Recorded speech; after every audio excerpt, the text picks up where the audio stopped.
ಜನಸಾಮಾನ್ಯರು ಹಾಗೂ ರೈತರ ಸಮಸ್ಯೆಗಳನ್ನು ಅರಿತು ಜನರಿಗೆ ಅನುಕೂಲ ಕಲ್ಪಿಸುವ ನಿಟ್ಟಿನಲ್ಲಿ ಮುಂದಿನ ಹೋರಾಟಗಳನ್ನು ರೂಪಿಸಲು ಸಿಪಿಐಎಂ ಪಕ್ಷ ಮುಂದಾಗಿದೆ ಎಂದು ಪಕ್ಷದ ಕಾರ್ಯದರ್ಶಿ ಎಚ್.ಬಿ. ರಮೇಶ್ ತಿಳಿಸಿದ್ದಾರೆ. ವಿರಾಜಪೇಟೆಯ ಕಚೇರಿಯಲ್ಲಿ ನಡೆದ ಸಭೆಯಲ್ಲಿ ಮಾತನಾಡಿದ ಅವರು, ಬೆಂಗಳೂರಿನಲ್ಲಿ ಪಕ್ಷದ ವತಿಯಿಂದ ಡಿಸೆಂಬರ್ 21ರಂದು ಹಮ್ಮಿಕೊಂಡಿರುವ ಹೋರಾಟದ ಕುರಿತು ಡಿಸೆಂಬರ್ 15ರವರೆಗೆ ಮನೆ ಮನೆಗೆ ಭೇಟಿ ಮತ್ತು ಸಹಿ ಸಂಗ್ರಹ ಕಾರ್ಯಕ್ರಮ ಮಾಡಲಾಗಿದೆ. ಜನಸಾಮಾನ್ಯರು ರೈತರ ಸಮಸ್ಯೆಗಳನ್ನು ಆಲಿಸಿ ಅವರ ಬೇಡಿಕೆಗಳನ್ನು ರಾಜ್ಯ ಮತ್ತು ಕೇಂದ್ರ ಸರ್ಕಾರದ ಮುಂದೆ ಇಡಬೇಕೆಂದು ಪಕ್ಷ ತೀರ್ಮಾನಿಸಿದೆ.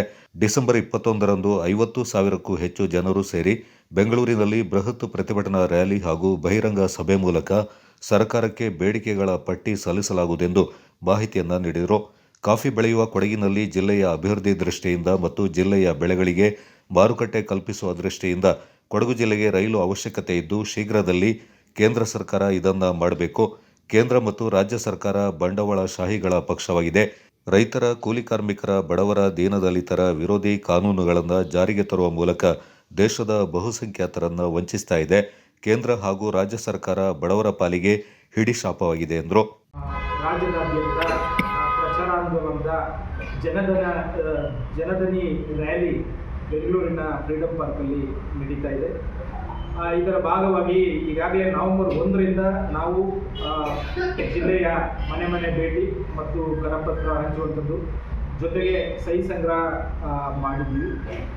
ಒಟ್ಟಾಗಿ ಕಾರ್ಮಿಕರು, ರೈತರು ಎದುರಿಸಿರುವಂಥ ರಾಜ್ಯದ ಒಟ್ಟಾರೆ ಪ್ರಶ್ನೆಗಳನ್ನು ಕೈಗೆತ್ತಿಕೊಂಡು ರಾಜ್ಯದಲ್ಲಿ BJP, ಕಾಂಗ್ರೆಸ್, JDSಗೆ ಹೊರತಾಗಿ ಪರ್ಯಾಯ ರಾಜಕೀಯವನ್ನು ನಾವು ಕಾಣಬೇಕು ಅಂತ ಹೇಳುವಂಥ ನಿಟ್ಟಿನಲ್ಲಿ ಭಾರತ ಮಾರ್ಕ್ಸ್ವಾದಿ ಕಮ್ಯುನಿಸ್ಟ್ ಪಕ್ಷದ ನೇತೃತ್ವದಲ್ಲಿ 21ನೇ ತಾರೀಕಿಗೆ ನಡೆಯುವ ಈ ಜನಧನಿ ರ್ಯಾಲಿಯಲ್ಲಿ ಜಿಲ್ಲೆಯಿಂದ 200ಕ್ಕೂ ಹೆಚ್ಚು ಜನರು ಭಾಗವಹಿಸಿದ್ದಾರೆ. ಸಿಪಿಐಎಂ ಜಿಲ್ಲಾ ಸಮಿತಿ ಸದಸ್ಯ ಭರತ್ PR ಮಾತನಾಡಿ, ಕಳೆದ 20 ದಿನಗಳಿಂದ ಮನೆ ಮನೆಗೆ ಭೇಟಿ ನೀಡಿ ಸಾವಿರಾರು ಸಹಿ ಸಂಗ್ರಹ ಮಾಡಿ ಕರಪತ್ರಗಳನ್ನು ಹಂಚಲಾಗಿದೆ. ಸಾಮಾಜಿಕ ನ್ಯಾಯ, ಸಮಾನತೆ, ಮಹಿಳೆ, ಅಲ್ಪಸಂಖ್ಯಾತರು, ಖಾಸಗೀಕರಣ, ಕೋಮುವಾದ, ರೇಷನ್ ವ್ಯವಸ್ಥೆ, ದಲಿತ ಮತ್ತು ಆದಿವಾಸಿ ಮೇಲಿನ ದೌರ್ಜನ್ಯ ಖಂಡಿಸಿ ಪ್ರತಿಭಟನೆ ಹಮ್ಮಿಕೊಳ್ಳಲಾಗಿದೆ ಎಂದರು.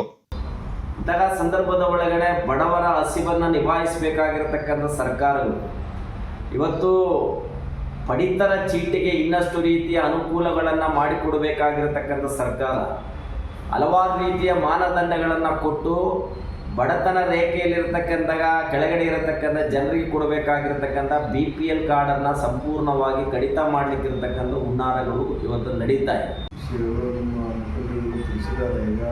ಒಂದು CPIM ಪಕ್ಷದ ನೇತೃತ್ವದಲ್ಲಿ ಈ ಹೋರಾಟಗಳು ನಡೀತಾ ಇರೋದು 21ನೇ ತಾರೀಕು ಫ್ರೀಡಂ ಪಾರ್ಕ್ ಬೆಂಗಳೂರಿನಲ್ಲಿ. ಒಂದು ಪರ್ಯಾಯ ರಾಜಕಾರಣವನ್ನು ನಾವು ಈಗ ಜನರ ಮುಂದೆ ಇಡ್ತಾ ಇರೋದು. ಜಿಲ್ಲಾ ಸಮಿತಿ ಸದಸ್ಯರಾದ AC ಸಾಬು, ಪದ್ಮಿನಿ ಶ್ರೀಧರ್ ಸೇರಿದಂತೆ ಮತ್ತಿತರರು ಈ ಸಂದರ್ಭ ಪಾಲ್ಗೊಂಡಿದ್ದರು.